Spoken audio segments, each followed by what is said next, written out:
युद्ध का शोर अब दूर था, लेकिन साजिशें अब भी राजधानी की गलियों में सांस ले रही थी। राजा की परिषद अब एक युद्ध भूमि बन चुकी थी, जहां तलवारें नहीं, शब्द चलाए जाते हैं, और जहां वफादारी की कीमत सिरों से अदा की जाती है। वेस्टरोस के आयरन थ्रोन की इस चकाचौंध के पीछे एक ऐसा आदमी है जो न्याय को बचाने निकला है। पर जब हर तरफ से झूठ, छल और राजनीतिक चालें हों, तो क्या ईमानदारी एक हथियार बन सकती है? ये कहानी है लॉर्ड एडवर्ड स्टार्क की, जिसने राजा की सेवा में सच्चाई को चुना, पर अब वो हर कदम पर जाल में फंसता जा रहा है। हेलो दोस्तों, आज हम फिक्शन वर्स पर सुनने जा रहे हैं। Chapter 22 Ned Stark POV. एक ऐसा अध्याय जहां साजिशें और गहराई पकड़ेंगी और नायक की आत्मा पर एक और जख्म लिखा जाएगा। जब सत्ता की गद्दी पर साजिशें बैठती हैं, तो न्याय का सिंहासन कांप उठता है। किंग्स लैंडिंग की सुबह। परिंदों की चहचहाहट कम और साजिशों की फुसफुसाहट ज्यादा सुनाई देती है। रेड कीप की दीवारों के पीछे आज फिर एक बैठक होने वाली है, स्मॉल काउंसिल की बैठक। लेकिन इस बार लॉर्ड एडवर्ड स्टार्क कुछ अलग महसूस कर रहे हैं। ये वही नेड स्टार्क हैं जिन्होंने वर्षों तक विंटरफेल के शांत उत्तर में न्याय और परंपरा के साथ शासन किया। पर अब राजधानी में, जहां हर मुस्कान के पीछे एक खंजर छुपा हो, नेड को हर कदम फूंक फूंक कर रखना पड़ रहा है। उस दिन नेड जल्दी उठे थे। उनके चेहरे पर नींद नहीं, चिंता की रेखाएं थी। आर्य के साथ हुआ हादसा, सांसा की उलझने, रॉबर्ट की लापरवाही, और अब जॉन एरन की मौत की गहराती पर छाया। वो तैयार हुए, ध्यान से, गंभीरता से। आज की स्मॉल काउंसिल मीटिंग महज प्रशासनिक नहीं थी। आज के एजेंडे में था हैंड ऑफ द किंग का कर्तव्य और विरोध। और नेड जानता था, उसे कुछ फैसले लेने होंगे जो किसी को पसंद नहीं आएंगे। रेड कीप के गलियारों से गुजरते हुए नेड ने महसूस किया कि वहां की दीवारें भी बातें करती हैं। हर महक, हर साया, हर मोड़ एक चेतावनी थी। स्मॉल काउंसिल का कमरा भरा हुआ था। लॉर्ड पीटर बेलिश, जिसे सब लिटिल फिंगर कहते हैं, वही चिरपरिचित मुस्कान और आंखों में चालबाजी। लॉर्ड रेनली बैराथियन, राजा का छोटा भाई, सदाबहार मुस्कुराहट वाला, पर उतना ही सतही। ग्रैंड मेस्टर पाइसल, उम्र के बोझ तले झुका हुआ, लेकिन आंखों में इतिहास की धूर्तता। और सबसे अहम, लॉर्ड वेरीज, यूनक, जो खुद को द स्पाइडर कहता है, वो आदमी जो फुसफुसाहटों से राज चला सकता है। नेड ने अपनी जगह ली, उस कुर्सी पर जो कभी जॉन एरन की थी। एक पल को नेड की आंखें बंद हो गईं। उन्हें जॉन की आवाज सुनाई दी, जैसे कोई पुरानी गूंज हो। सच की कीमत होती है, नेड। मीटिंग शुरू हुई। पाइसल ने सबसे पहले राज्य के खजाने का हाल सुनाया, और नेड का चेहरा जैसे एक और झटका खा गया। राजा रॉबर्ट ने हैंड्स टूर्नी की घोषणा की है, पाइसल ने बताया। टूर्नी? नेड ने दोहराया, अविश्वास में। जी, रेनली ने कहा, रॉबर्ट को लगता है यह राजधानी के लिए एक अच्छा उत्सव होगा। पर किस कीमत पर? नेड ने पूछा। लिटिल फिंगर मुस्कराया। 90,000 गोल्ड ड्रैगन्स। लगभग। कमरे में सन्नाटा छा गया। नेड ने जब्त की हुई आवाज में कहा, राज्य पहले ही भारी कर्ज में डूबा है, और तुम चाहते हो कि हम ये उत्सव करें। रेनली ने कंधे उचका दिए, रॉबर्ट को खुश रखना जरूरी है। उसकी खुशी के लिए प्रजा का खजाना लुटाना समझदारी नहीं, नेड ने सख्ती से कहा। वेरीज ने अपनी नर्म आवाज में कहा, लॉर्ड स्टार्क, कुछ चीजें सिर्फ सोने से नहीं तौली जाती। राजा की पसंद उसकी सत्ता का प्रतीक होती है। नेड ने सबकी ओर देखा। इस कमरे में साजिश, स्वार्थ और चालें थी, और वो अकेला था जो सच की बात कर रहा था। पर ये किंग्स लैंडिंग है। यहां सच बोलना बगावत है। किंग्स लैंडिंग की सड़कों से होते हुए जब नेड रॉबर्ट के साथ रिवरसाइड पहुंचा तो उसके चेहरे पर चिंता की लकीरें और गहरी हो चली थी। रॉबर्ट का स्वभाव अब खुला खुला और लापरवाह नहीं रह गया था। उसकी आंखों में थकान थी। शराब और समय ने राजा को कुंद कर दिया था।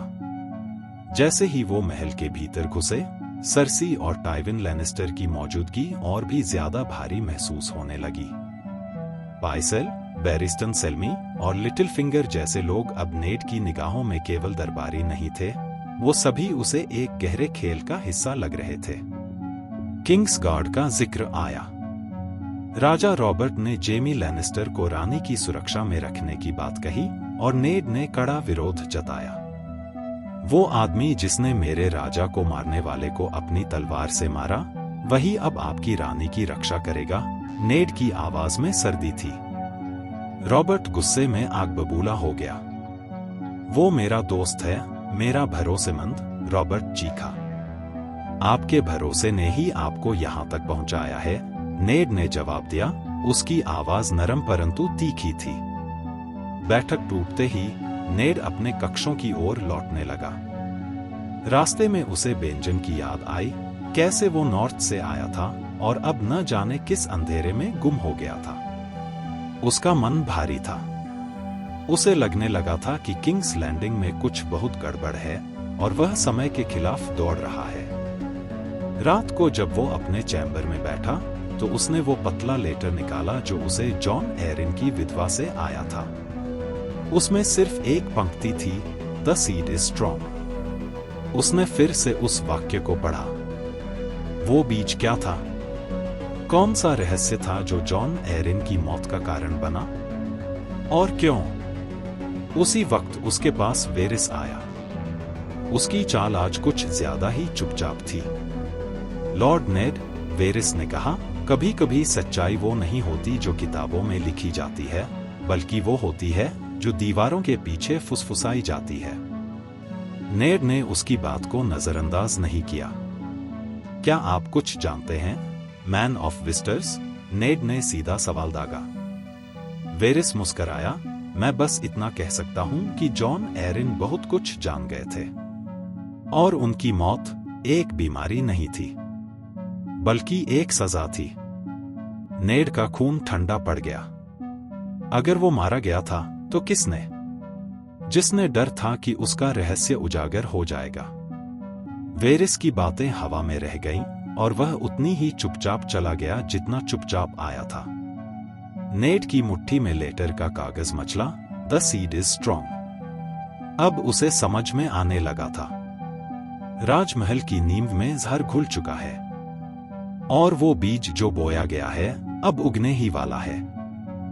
और उसी पल नेड स्टार्क के कदम रुक जाते हैं, जैसे किसी अदृश्य दीवार से टकरा गए हों। रेड कीप के उस लंबे गलियारे में, जहां छत से लटकते हुए मशालों की पीली रोशनी दीवारों पर नाच रही है, नेड के सामने अचानक ग्रैंड मास्टर पाइसेल प्रकट होते हैं। उनके हाथों में कागजों का एक गुच्छा है और आंखों में वो वही झलक जो हर बार तब दिखाई देती है जब कोई अनचाहा सत्य नेड के सामने आता है।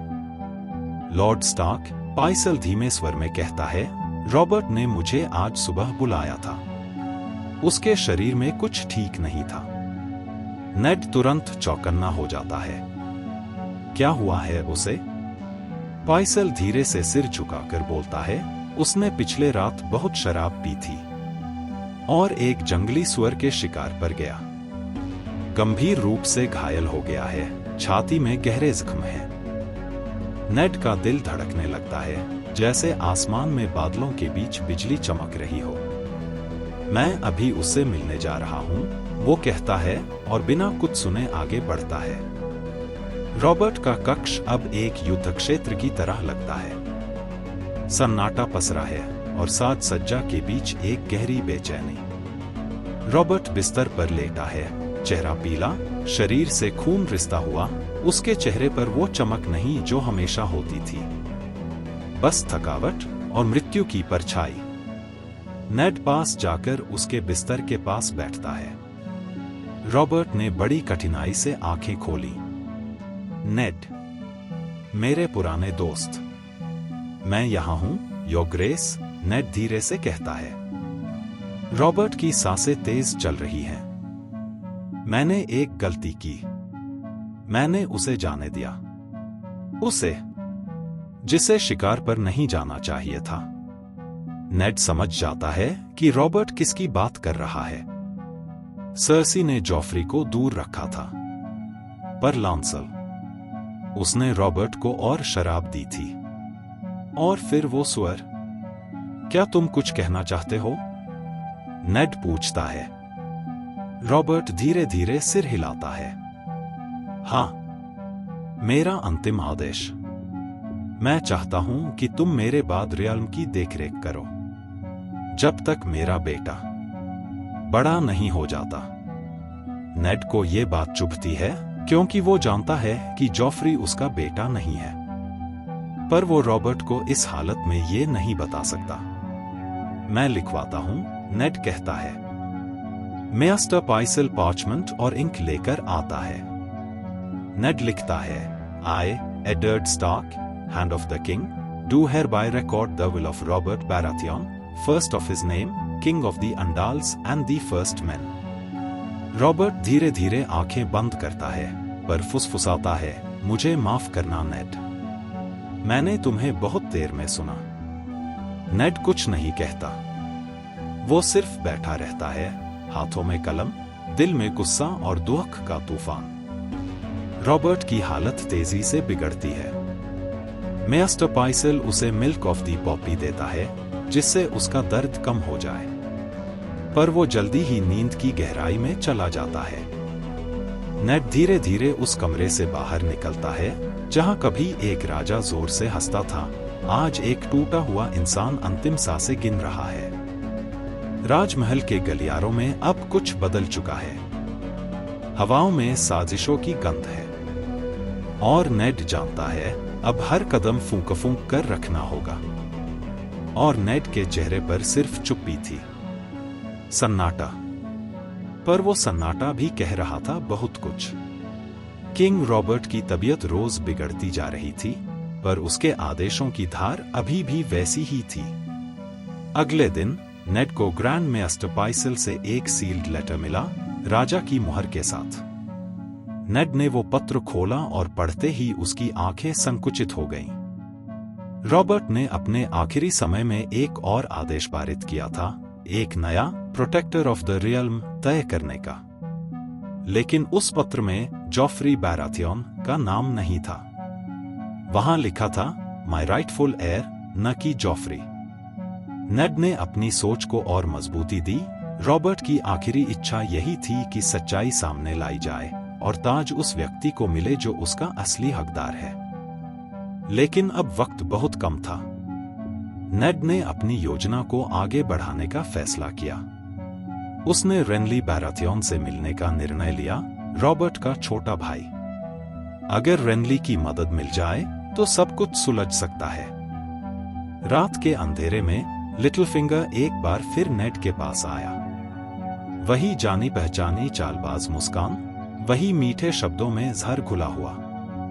लॉर्ड स्टार्क, उसने कहा, अगर आप चाहें तो मैं आपको वो लोहे का सिंहासन दिला सकता हूं।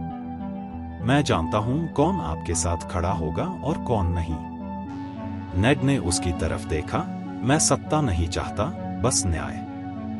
लिटिल फिंगर हंसा, तो फिर आप गलत शहर में हैं मेरे दोस्त। सुबह होते ही नेड ने अपनी सारी तैयारियां पूरी कर ली थी। उसने रेनली को रेवन से एक पत्र भेजा, जिसमें पूरे हालात समझाए। लेकिन इससे पहले कि कुछ ठोस हो पाता, रेनली ने किंग्स लैंडिंग छोड़ दिया, बिना किसी से मिले, बिना कोई जवाब दिए। नेड स्तब्ध रह गया। यह उसकी योजना का पहला बड़ा झटका था। अब नेड के पास एक ही रास्ता बचा था, सर्सी को सच बताना। वो सीधे क्वीन के पास गया और एकांत में उससे बात की। मुझे सब पता है, नेड ने कहा, जॉफ्री रॉबर्ट का बेटा नहीं है। तुम्हारे बच्चे जैमे के हैं। रॉबर्ट की मौत के बाद ताज रेनली या स्टैनिस को मिलना चाहिए। पर जॉफ्री को नहीं। सर्सी के चेहरे पर जरा भी डर नहीं था, बस एक धीमी मुस्कान और एक सर्द चेतावनी, When you play the Game of Thrones, you win or you die। नेड को पता था अब युद्ध शुरू हो चुका है, भले तलवारें अभी खिंची न हों। अगले दिन नेड ने सिटी वॉच यानी गोल्ड क्लोक्स को अपनी तरफ करने का फैसला किया। उसने लिटिल फिंगर पर भरोसा किया कि वो उन्हें नेड के आदेश मानने पर राजी कर लेगा। लिटिल फिंगर ने हामी भरी, लेकिन उसकी आंखों में एक चमक थी, वो चमक जो नेड कभी नहीं पढ़ पाया। और तभी रॉबर्ट बैराथियन की मृत्यु की घोषणा हुई। पूरे किंग्स लैंडिंग में गूंज उठी एक सच्चाई, राजा अब इस दुनिया में नहीं रहा। आयरन थ्रोन अब खाली था, पर कितनी देर के लिए? नेड स्टार्क रेड कीप की ओर बढ़ा, राजा की वसीयत और अपने सच्चे इरादों के साथ। लेकिन उसे नहीं पता था कि जो तलवारें वो लेकर चला था वो शायद उसी पर उठने वाली हैं। और यहीं पर खत्म होता है चैप्टर 22 का ये चौंकाने वाला हिस्सा। नेड स्टार्क के लिए अब वक्त बेहद नाजुक हो चुका है, एक गलत कदम और सब कुछ तबाह। क्या नेड सही फैसला करेगा, या उसके नैतिक मूल्य उसकी तबाही का कारण बनेंगे? फिक्शनवर्स के इस सफर में हमारे साथ बने रहिए। अगले एपिसोड में देखिए When Thrones Bleed and Shadows Rise। अगर आपको ये कहानी पसंद आ रही है तो वीडियो को लाइक करें, चैनल को सब्सक्राइब करें और अपनी राय नीचे कमेंट में जरूर बताएं। क्या आप नेड के फैसलों से सहमत हैं? और क्या लिटिल फिंगर पर भरोसा करना उसकी सबसे बड़ी भूल थी? मिलते हैं अगले एपिसोड में, तब तक के लिए वला मोग्युलिस।